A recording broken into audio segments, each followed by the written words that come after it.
of needs, how do you think adults can help identify those needs, especially because they're struggling during this time too? Okay, so that's a two-part question. Okay. So we have to start with the grown-up, okay? We always have to start with the grown-up. So whoever the grown-up is, if it's mom, if it's dad, if it's grandma, if it's uncle, whoever's taking care of the children.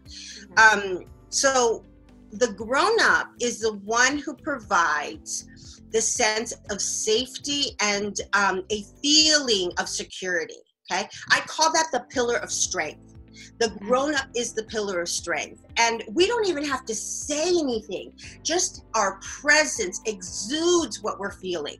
Yeah. So kids are, especially children under the age of 6, they are pros at picking up on that sensation of whether you're in a good place or you're in a not so good place. Yeah. And when I was a classroom teacher, side story, because I'm a storyteller, Okay. I would have one of those mornings where everything would go wrong. You know, I'd lose my keys, I was running late, I couldn't find my other shoe, you know, those mornings that we all have, right? Yep. I get into the classroom and I'm like just glad I got there on time. Kids are coming in. I'm trying to, you know, get everything going because I'm now, you know, 30, 40 minutes late. I usually get there early to get everything set up. So I'm still in that place. I'm still in that hurried place. I'm still in that sort of panic stage. And what happens inevitably is my kids start to act up. Yeah. My kids start to transition in a much more sort of rocky way because they can sense what I'm bringing in. True. So so having said all that, it's important for us to be aware. Now, I'm not saying that we don't feel what we feel, because we need to feel what we feel. If we're feeling anxiety, if we're feeling uncertainty, fear, feel what you feel. Yeah. Feel what you feel. Yeah. But we have to take responsibility for our own feelings, our own emotional state of being. So I am feeling frustrated. I am feeling afraid. I am feeling whatever I am feeling, and we need to own that. Yeah. Oftentimes we are unaware that, and then when our child does something, we lash out because we are in our own state of panic or uncertainty or doubt. And that, what that does is we're not able to make rational decisions for our children. And so our child does something, becomes annoying to us, and so we lash out. Yeah. When we do that, that's not about the child.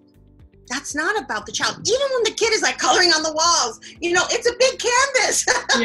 Yeah. It's a space to color.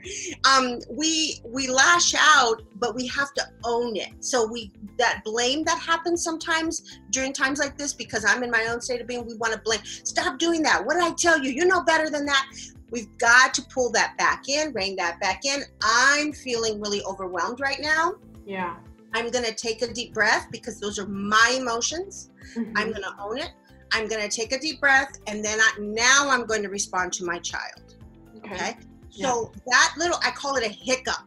That's the pause between being reactive. Oh my goodness, what are you doing right now? You know better than that. I told you that.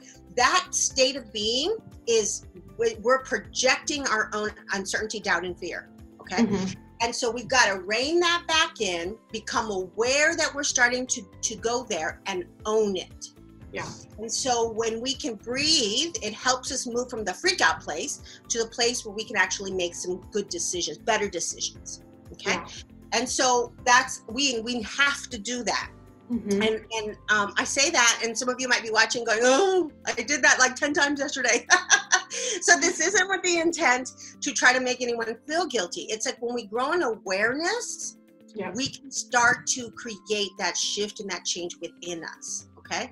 So it's all a process, and we have ups and we have downs. And so we just have to own that and take responsibility for our behavior and our actions. Okay?